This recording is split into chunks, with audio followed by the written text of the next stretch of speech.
Welcome. In this presentation, you will learn about the historical development of action research. Action research is an established research method used in educational settings across many professions since the mid-20th century.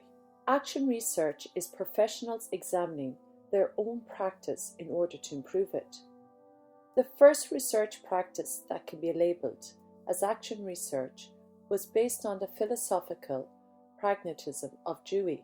The concept of action research can be traced back to the early works of the progressive American philosopher of education John Dewey in the 1920s. John Dewey disputed the practice of scientific research methods used in the field of education. Dewey's philosophical ideas, especially his criticism of the separation between knowledge and action, and his request for linking theory and practice, influenced the development of action research. Action research evolved in the 1930s in the US through the works of Kurt Lewin. Lewin was interested in how people could, through self-education, learn to enable themselves to improve their situation. He was concerned with social problems. His extensive research on social issues played a major role in the development of action research as a methodology. His work included social experiments in factories aimed at increasing productivity. He felt that industrial output would increase if workers were involved in the decision-making about how the workplace was run.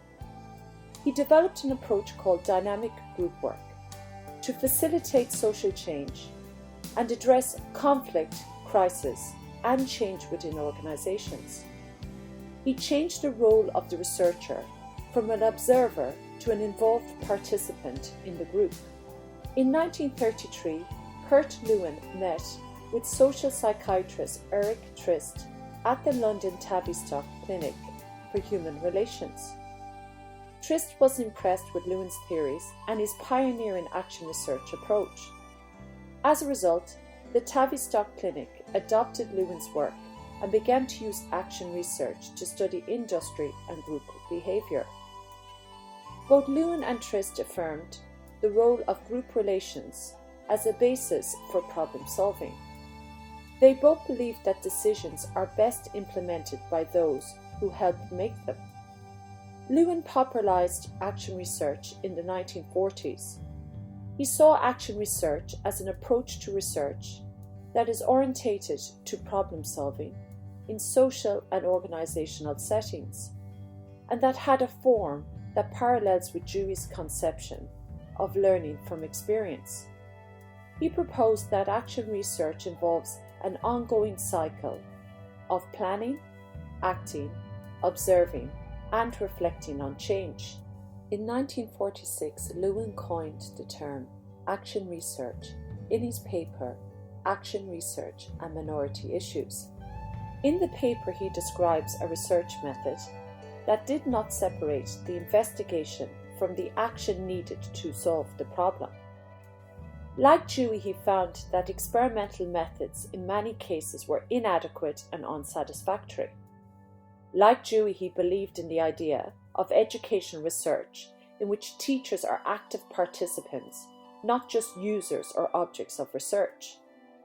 In 1945, John Collier, the Commissioner of Indian Affairs, used action research to improve race relations in the Indian reserves in the US prior to and during the Second World War.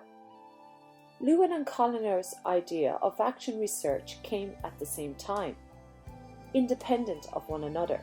While Collier's idea did not sufficiently develop, Lewin's ideas had much greater influence on the professional and scientific public. In the early 1950s, Stephen Corey of Columbia University was the first to adopt and apply Lewin's idea of action research in the field of education. In 1953, Corey defined action research as the process through which educators study their own practice to solve their personal practical problems.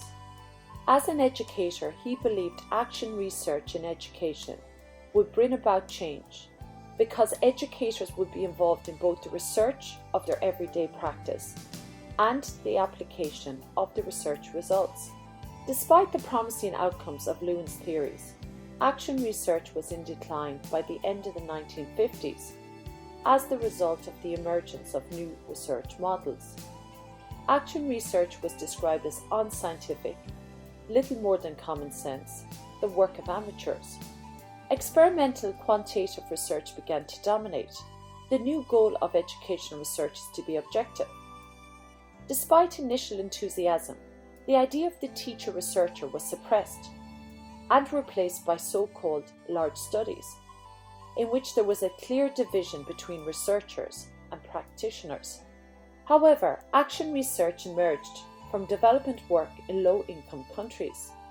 Paulo Freire emphasized the importance of both reflection and action, and the necessity for the oppressed to actively participate in the research process through dialogue, rather than being given information by well-meaning outsiders. In Brazil at this time, literacy was a requirement for voting in presidential elections. In 1962, Freire developed an adult literacy program where 300 sugar workers were taught to read and write in 45 days. This allowed them to reflect on their social situation and become empowered. His idea influenced educational action research all over the world. Action research became popular in Britain in the 1970s due to the influential work of Lawrence Stenhouse. Stenhouse, an educational researcher, recommended action research in the field of education through the Humanities Curriculum Project. Stenhouse encouraged teachers to take an active role in the process of research to improve their educational and classroom practice. He believed that teacher-initiated research is an effective way of involving teachers in the institutional decisions and policies. In the 1970s, action research began to profit from the enormous upheaval in qualitative research and the growing popularity of interactive research methodologies. Action research focuses on issues that are specific and personal to teachers in their own classroom and schools, with the primary goal of development of the teacher and effective teaching practice. Educators began to see that many research projects did not have practical applications to their own classroom. Action research allows teachers and researchers to work together and includes the teacher within the research process. Action research emphasizes the involvement of teachers in problems in their own classroom and has as its primary goal the development of teachers rather than the acquisition of general knowledge in the field of education. By the mid-1970s, action research had evolved into 4 types of trends. Traditional action research stemmed from Lewin's work on issues within organizations. Contextual action research stemmed from Trist's work on relations between organizations. Radical action research was influenced by Paulo Freire, who believed you can understand the world only by changing it. Educational action research has its foundations in the writings of John Dewey. He believed educators should be involved in the problem solving. In the 1990s, there was a growing interest in the application of action research in health, social care and education. Stenhouse ideas were extended by John Elliott, the coordinator for the Centre for Action Research. Elliott continued the traditions established by Stenhouse by moving beyond objective curriculum research to a focus on the concept of teachers researching their practice. He also influenced action researchers in healthcare settings. At the same time, at the University of Bath, Jack Whitehead was developing a different form of action research that placed the teacher at the centre of their own inquiry, asking the question, how do I improve what I am doing? Nowadays, action research is a respected social practice. Action research cycle is a self-reflective, systematic, data-driven and accountable process. Action research started as a small-scale inquiry in social science. and today it has an increasing impact on educational research worldwide. One of the reasons for its popularity is its common sense attitude to real-life problems. The diversity of sources that inspire action research are reflected in the areas in which action research has taken root. In education, action research has become a valuable tool for job-embedded professional development of teachers. Thank you for listening to this podcast on the history of action research.